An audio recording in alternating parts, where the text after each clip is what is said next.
Hey guys, what is going on? So I wanted to introduce the topic of neurotyping for those of you who have not heard about it. This is something that I've actually been introduced to pretty recently, and I've been training with this in mind for the past few months, and I feel like I've gotten really good results. It makes a lot of sense. And the person who introduced me to this topic was a friend of mine who's very, very strong. So, when he talks, I listen. So hopefully I can be the person who spreads this further along, assuming this is going to be something that benefits other people, because I do think it has been beneficial for me. It makes a lot of sense in hindsight, going back to all my training in the past and what has and hasn't worked for me. So hopefully this can be beneficial for some of you guys who have never heard of this topic. So basically neurotyping, this is a term coined by Christian Thibodeau. He has some videos explaining, what these types are. I believe there are 5 different types. So I personally feel like I fall under the category of 1B, which is explosive, is kind of the way that they describe that. So as opposed to explaining every single type here, I'm just going to say that's the one that I feel like I fall under. And I would recommend checking out those videos to figure out which one you are in particular. But basically the idea behind this is that, there's a genetic response to certain stimulus. And, some people have a certain predisposition to respond better or worse to one type of training versus another. And they may recover much better from one type versus the other. They may grow much more muscle from one type versus another. And as opposed to just giving these blanket cookie cutter programs, I think we can all acknowledge that there are certain exercises that we really like for whatever reason, that we respond to for whatever reason. And this isn't the same across, all people. Everybody has a different exercise that they feel they respond to the best. And some people milk the gains of that exercise, and other people may be stubborn and they say, hey, I want to do bench press, but bench press doesn't do anything for them. And so they just kind of put a lot of effort into that lift without very much results. Okay, so I'm not saying that you should ditch any of like the big 3 or anything like that just because they're not in favor with your, neurotyping. But the way that I kind of look at this is, we look at all these different genetic responses to, how good is this guy's genetics? And we kind of determine based on how muscular he is. By the end point, we determine what his genetics are based on that. When the reality is that our genetics are a very complex, very many variables involved with our genetics, right? So our response to, let's say, any given exercise, that's going to be a genetic response. How we recover from that, how potent is that stimulus? Does it work with our leverages, etc.? So we have all these different exercises we can choose from. We have all these different, intensity and form that we can use, and, how many sets and reps we do, and everything that goes along with that. We have our genetic response to, diet and recovery and everything like that. So it's not just, hey, this person did this training program and this person did the exact same, and this guy has a way better response, therefore he has better genetics. It just means that his genetics responded better to that stimulus, right? So if we can provide the best stimulus, the most efficient one, we can flip, the roles. We could say, hey, let's try a different training program.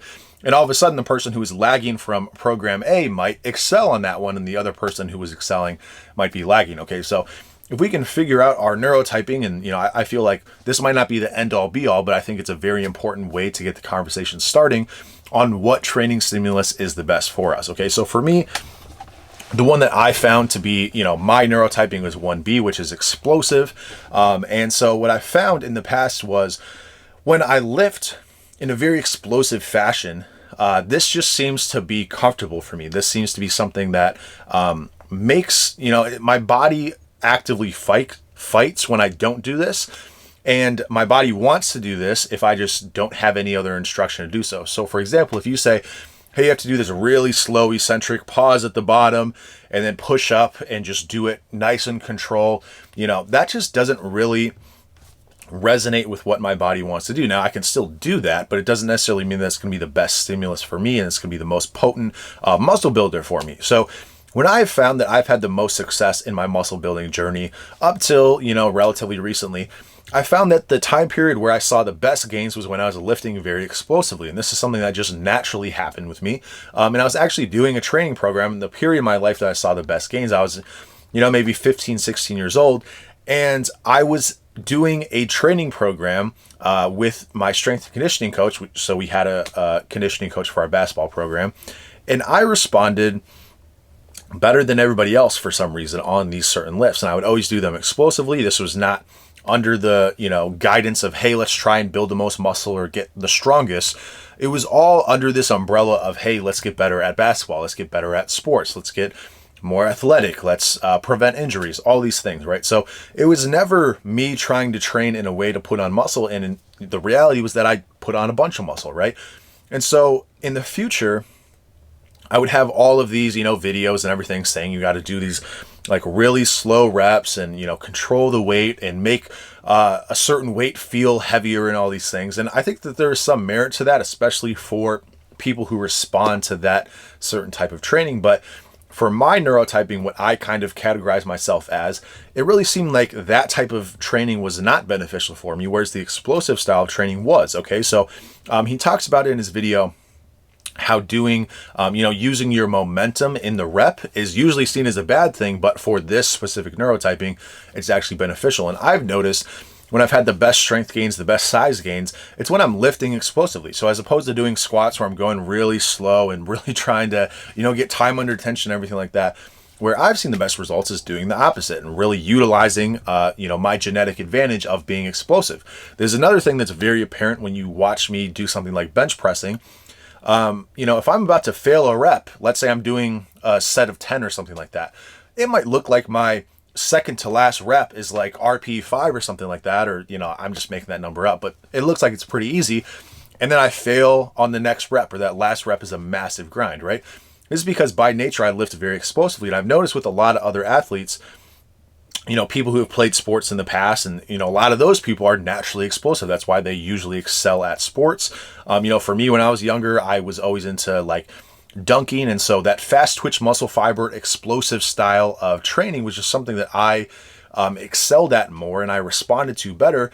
And when I kind of got rid of that, thinking, okay, well, that's for sports, but this is for muscle gain, and I started to do everything slow, I didn't really get good results doing that. It's not to say that I didn't get any results, but my response to that explosive style of training is much better. Okay, so the opposite could be true for you. You could, do these explosive style lifts and you wouldn't recover from them, and you're not explosive by nature, but you might be somebody who can get really massive biceps by doing these really slow, eccentrics and doing things like that. And you might not be all that strong, all that explosive, but you get a great muscular response from that. And, there's varying types of, it's not just this or that, right? It's genetic responses to any given stimulus. And I just think that having this conversation of saying, this is what works for me, this, maybe not as much, this is how I'm going to see the fastest gains. If we can be efficient in our way of actually channeling our energy into the exercises and, using the form that is beneficial for us. It's not to say that if you're, a type 1B like myself, the explosive type,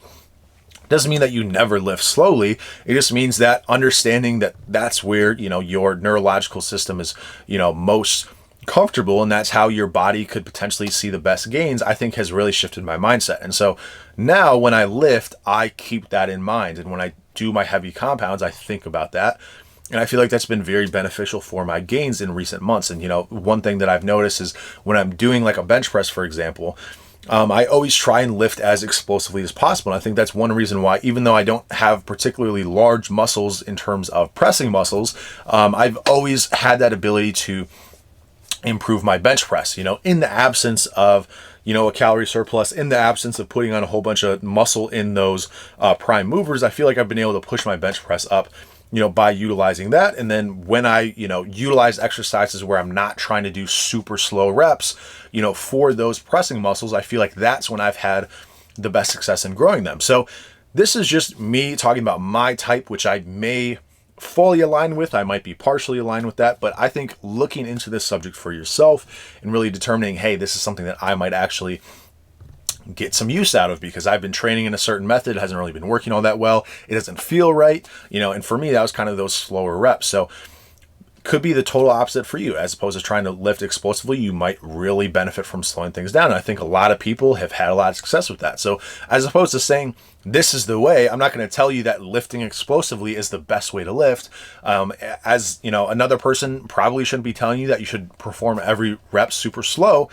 I think there's some nuance there, right? So I just really encourage people to, whether you go to, Christians' videos and go from that source, or you just kind of think for yourself a little bit more and look at the exercise that you're doing and determine like, hey, is this an exercise that's getting me results?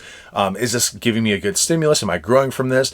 When I introduce this exercise, did it add gains? When I remove this exercise, did my gains slow down? Make these observations in your own training, because every single person is genetically different and our response to certain lifts are going to change.